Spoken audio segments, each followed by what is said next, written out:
আসসালামু আলাইকুম। বিসমিল্লাহির রহমানির রহিম।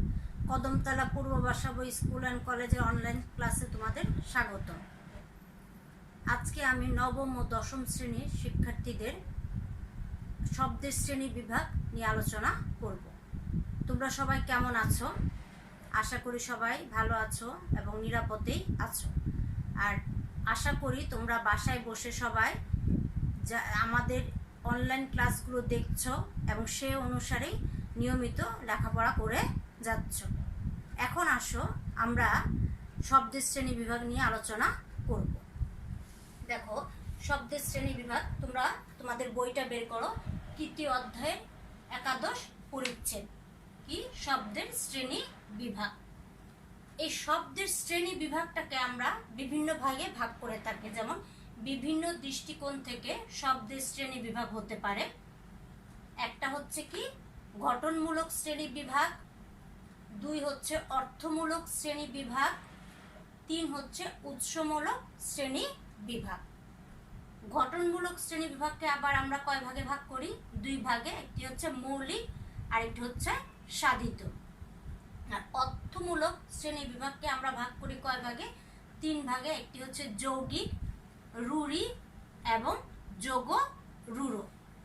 আর উৎসমূলক শ্রেণী বিভাগকে আমরা ভাগ করি কয় ভাগে? পাঁচ ভাগে। তৎসম, অর্ধ তৎসম, তদ্ভব, দেশি ও বিদেশি শব্দ।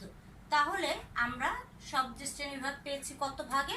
শব্দের শ্রেণী বিভাগ পেয়েছি তিন ভাগে। একটি হচ্ছে গঠনমূলক, আরেকটি হচ্ছে অর্থমূলক, আরেকটি হচ্ছে উৎসমূলক।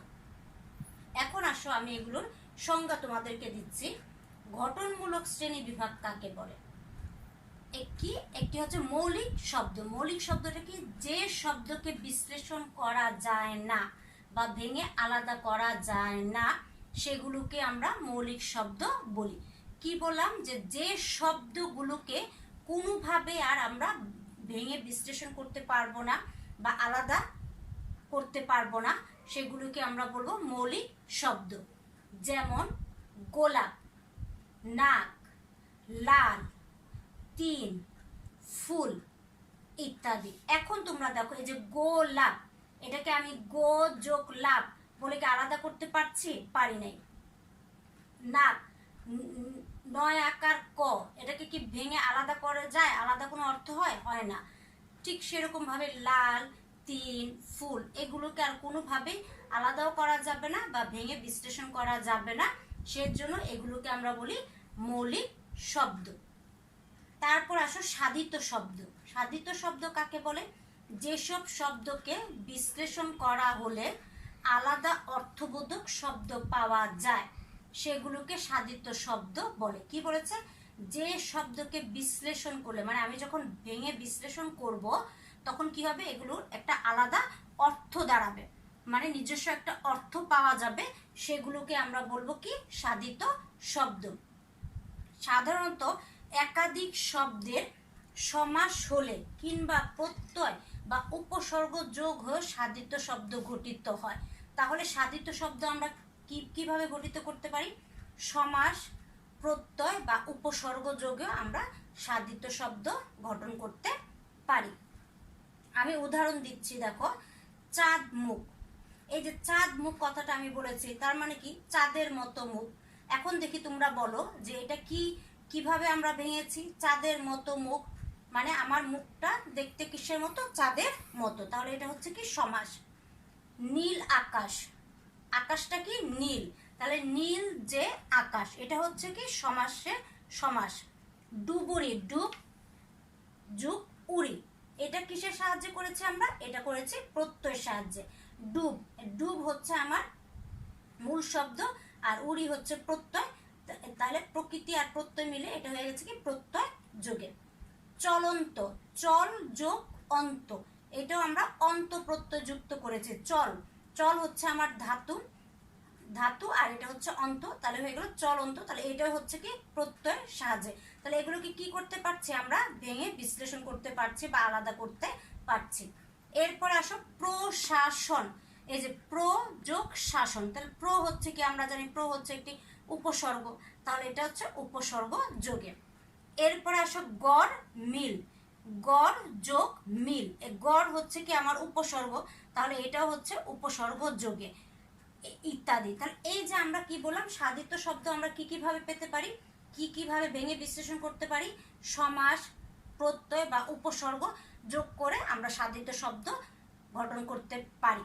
তাহলে আমাকে মনে রাখতে হবে কি সাধিত শব্দ কাকে বলে, যে শব্দকে বিশ্লেষণ করা হলে আলাদা অর্থবোধক শব্দ তৈরি হবে বা পাওয়া যাবে, মানে আমরা নতুন একটা অর্থবোধক শব্দ তৈরি করতে পারবো বা পাবো, সেটাকে আমরা বলছি কি সাধিত শব্দ। যেমন চাঁদ, মুখ, চাঁদ একটা শব্দ আলাদা, মুখ একটা শব্দ, নীল একটা শব্দ, আকাশ একটা শব্দ, ডুবুরি, এই যে ডুব একটা শব্দ, উড়ি একটা শব্দ, চল একটা শব্দ, অন্ত একটা শব্দ। তাহলে এই যে বারবারই আমি বললাম যে সাধিত শব্দ মানে হচ্ছে আমরা বিশ্লেষণ করলে আলাদা একটা অর্থবোধক শব্দ তৈরি করতে পারি। এরপরে আসো অর্থমূলক শ্রেণী বিভাগ। অর্থমূলকভাবে আমরা শব্দকে কয় ভাগে ভাগ করি, শব্দকে ভাগ করি আমরা বলেছিলাম কয় ভাগে, 3 ভাগে। একটা হচ্ছে যৌগিক, রুড়ি, আর একটা হচ্ছে কি যোগ রুড়ো। এখন আসো অর্থমূলক শ্রেণী বিভাগে যৌগিক শব্দ কাকে বলে। যৌগিক শব্দ হচ্ছে যে সকল শব্দের ব্যুৎপত্তিগত অর্থ এবং ব্যবহারিক অর্থ একই রকম, সেগুলোকে যৌগিক শব্দ বলে। কথাটা খেয়াল করো, যে সকল শব্দের ব্যুৎপত্তি, ব্যুৎপত্তি মানে যেখান থেকে উৎপত্তি হয়েছে, মানে এর উৎপত্তিটা কোথা থেকে হয়েছে, এটাকে বলে ব্যুৎপত্তি। ব্যুৎপত্তিগত অর্থ ও ব্যবহারিক মানে ব্যবহার, আমরা প্রাথমিক কাজে যেটা ব্যবহার করে থাকি সেটাকে বলছে ব্যবহারিক অর্থ একই রকম, সেগুলোকে বলা হয় যৌগিক শব্দ। যেমন গায়ক, গায়ক আমরা কাকে বলি, গায়ক আমরা বলি যারা গান করে বা যিনি গান করে তাকে আমরা গায়ক বলি। তাহলে এটা উৎপত্তিটা কি গই, গই যোগ নক, নক বা অপ্রত্যয়, এখানে কি প্রত্যয় যুক্ত হয়েছে, নক বা অপ্রত্যয় যুক্ত হয়েছে। তাহলে এটা হচ্ছে গই যোগ নক, গায়ক, অর্থ কি গান করে যে। কর্তব্য, কর্তব্য বলতে আমরা কি বুঝি, কর্তব্য বলতে বুঝি যা করা উচিত। তাহলে এটা আমরা কি পেয়েছি, ক্রি যোগ তব্য, তব্য প্রত্যয় দেখো এখানে যুক্ত হয়েছে, ক্রি যোগ তব্য, অর্থ হচ্ছে কি যা করা উচিত। তাহলে আমরা দেখো এটা হচ্ছে কি ব্যুৎপত্তি, আর ব্যবহারিক অর্থে আমরা কি ব্যবহার করি, গান করে যে, গই, গই মানে কি গান করা, ক্রি মানে করা, তার মানে কি যা করা উচিত।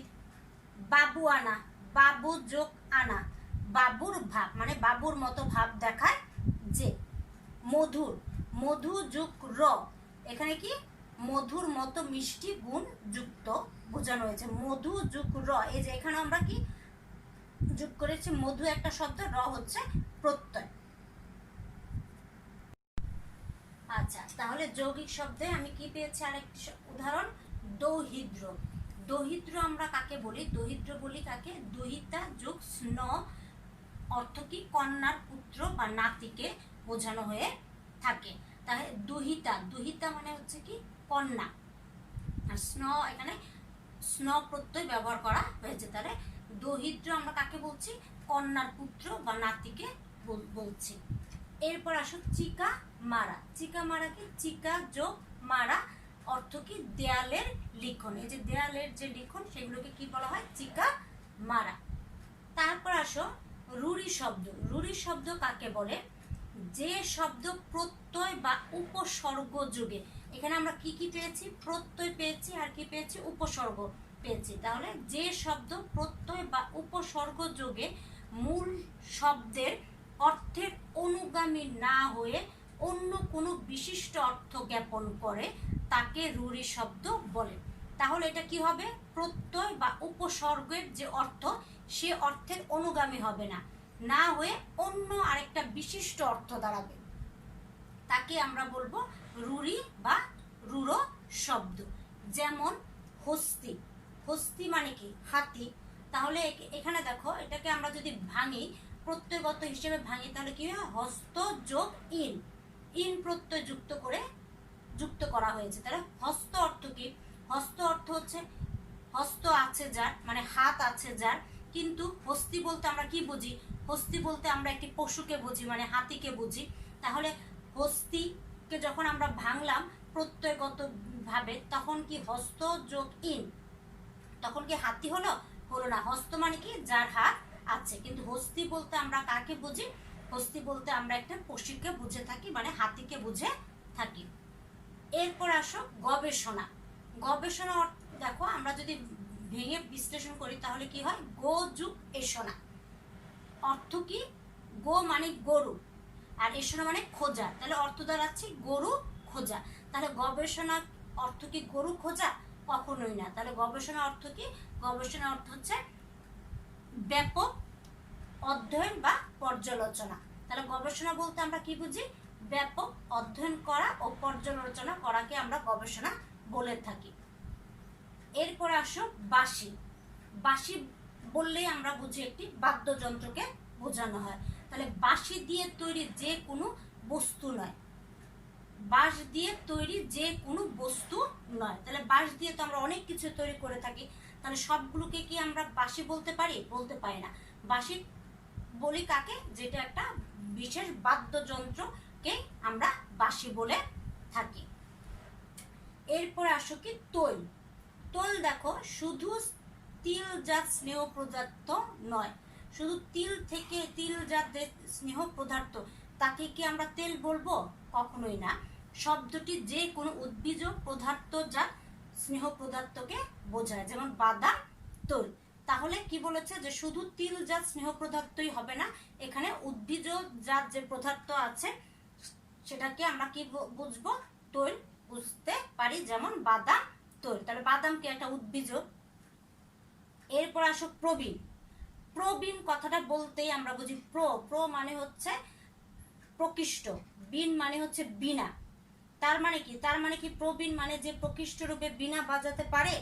না। তাহলে অর্থটা কি দাঁড়ায়? দেখো, শব্দটির অর্থ হওয়া উচিত ছিল প্রকৃষ্ট রূপে বীণা বাজাতে পারে যিনি, কিন্তু আমরা কি বলছি? রূঢ়ি অর্থে আমরা কি বলছি? অভিজ্ঞতা সম্পূর্ণ বয়স্ক ব্যক্তি অর্থে আমরা ব্যবহার করে থাকি। সন্দেশ। সন্দেশ বললেই আমরা মিষ্টি জাতীয় একটি খাবার বুঝে থাকি। দেখো, প্রত্যয় ও শব্দগত অর্থে হচ্ছে সংবাদ, কিন্তু রূঢ়ি অর্থে হচ্ছে মিষ্টান্ন বিশেষ। তাহলে আমরা যদি সন্দেশ আমাদের শব্দ ও প্রত্যয়গত অর্থে আসে, যে সন্দেশ শব্দের শব্দ প্রত্যয়গত অর্থে কি হবে? তাহলে আমরা দেব সংবাদ। কিন্তু যদি বলা হয় রূঢ়ি অর্থে, এটাকে আমরা কি অর্থে ব্যবহার করব? রূঢ়ি অর্থে হবে কি? মিষ্টান্ন বিশেষ অর্থে ব্যবহার করব। আচ্ছা, এরপর আসো 3 নম্বরে কি আমাদের? যোগরূঢ় শব্দ। যোগরূঢ় শব্দে কি আছে? সমাস নিষ্পন্ন যে সকল শব্দ সম্পূর্ণভাবে সমসমান পদসমূহের অনুগামী না হয়ে কোনো বিশিষ্ট অর্থ গ্রহণ করে তাদের যোগরূঢ় শব্দ বলে। কি বলেছে? যোগরূঢ় শব্দ। তাহলে সমাস নিষ্পন্ন, সমাস একটা শব্দ, তাহলে কি বলছে? সমাস নিষ্পন্ন যে সকল শব্দ সম্পূর্ণভাবে, সম্পূর্ণ মানে হচ্ছে পূর্ণভাবে সমসমান পদসমূহের অনুগামী না হয়ে কোনো বিশিষ্ট অর্থ জ্ঞাপন করে তাদেরকে বলা হয় যোগরূঢ় শব্দ। যেমন পঙ্কজ। পঙ্কজ অর্থ কি? পঙ্কে জন্মে যা, এটা হচ্ছে কি? উপপদ তৎপুরুষ সমাস। এখন আমাদের মনে হতে হবে যে সমসমান পদটা কি? সমসমান হচ্ছে সমস্ত পদ বা সমাসবদ্ধ পদকে ভেঙে আমরা যে পদ পাই তাকে বলা হয় সমসমান পদ। যেমন পঙ্কজ। পঙ্কজ একটি কি? আমার সমাসবদ্ধ শব্দ, এটাকে আমি ভেঙে কি পেয়েছি? পঙ্কে জন্মে যা।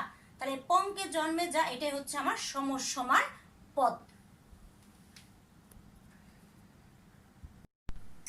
আচ্ছা, যৌগিক শব্দ কি বলেছিলাম? যৌগিক শব্দ হচ্ছে পঙ্কজ। পঙ্কজ মানে পঙ্কে জন্মে যা, মানে এটা হচ্ছে উপপদ তৎপুরুষ সমাস। এখন দেখো, পঙ্ক। পঙ্ক মানে কি হচ্ছে? পঙ্ক অর্থ হচ্ছে কাদা। তাহলে শৈবাল, শালুক, পদ্মফুল প্রভৃতি নানাবিধ উদ্ভিদ পঙ্কে জন্মে থাকে। তাহলে কাদা কি কি জন্মে? আমার শৈবাল, শালুক এবং পদ্মফুল। কিন্তু পঙ্কজ শব্দটি একমাত্র পদ্মফুল অর্থে ব্যবহৃত হয়, তাই পঙ্কজ একটি যোগরূঢ় শব্দ।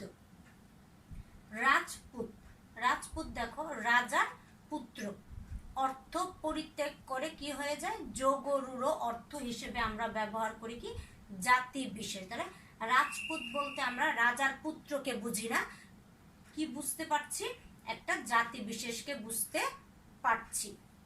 মহাযাত্রা, মহা মানে মহাসমারোহে যাত্রা, মানে মহাসমারোহে আমরা যে যাত্রা করি সেটাকে বলা হয় মহাযাত্রা।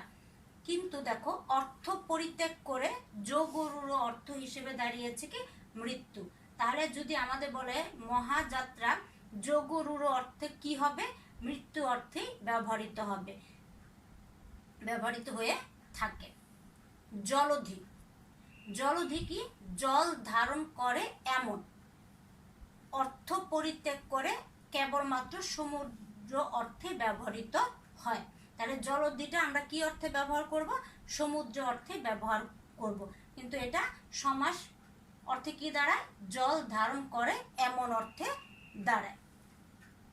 এখন দেখো আমি তোমাদের কি বলেছি, অর্থগতভাবে আমার শব্দ কত প্রকার বলেছিলাম, যৌগিক শব্দ, রূঢ়ি শব্দ, আর একটা হচ্ছে যোগরূঢ় শব্দ, তিনটা বলেছি। এখন আমি একটু মনে রাখার জন্য তোমাদের একটু দিচ্ছি, যে তোমরা যাতে সহজে মনে রাখতে পারো যে কোনগুলো যৌগিক শব্দ, কোনগুলো রূঢ়ি শব্দ, আর কোনগুলো যোগরূঢ় শব্দ। একটু একটু একটা কবিতা বা যাই বলো, কবিতা বলো বা একটু ছন্দের আকারে আমি লিখে দিচ্ছি। যেমন যৌগিক শব্দ আমরা খুব সহজে, মানে খুব সহজে টেকনিকে আমরা যে যাতে মনে রাখতে পারি, কিভাবে যৌগিক শব্দগুলো কি কি ছিল, দৌহিদ্র, চিকা মারার কর্তব্য শেষ করে বাবুয়ানা সেজে গায়কের মধুর গান শুনতে গেল। এই যে একটি ছন্দের মাধ্যমে আমি একটি বাক্য লিখেছি। তাহলে এখন দেখো, তাহলে আমার এখানে যৌগিক শব্দ কোনগুলো, দৌহিদ্র, চিকা মারা, কর্তব্য, বাবুয়ানা, গায়ক, মধুর, এগুলো সব কি যৌগিক শব্দ। তাহলে খুব সহজে আমরা এটা কি মনে রাখতে পারবো। ঠিক সেরকমই দেখো রূঢ়ি শব্দে আছে, প্রবীণ লোকটি গায়ে তৈল মেখে হস্তির পিঠে চড়ে বাঁশি বাজাতে বাজাতে সন্দেশ নিয়ে গবেষণা করতে লাগলো।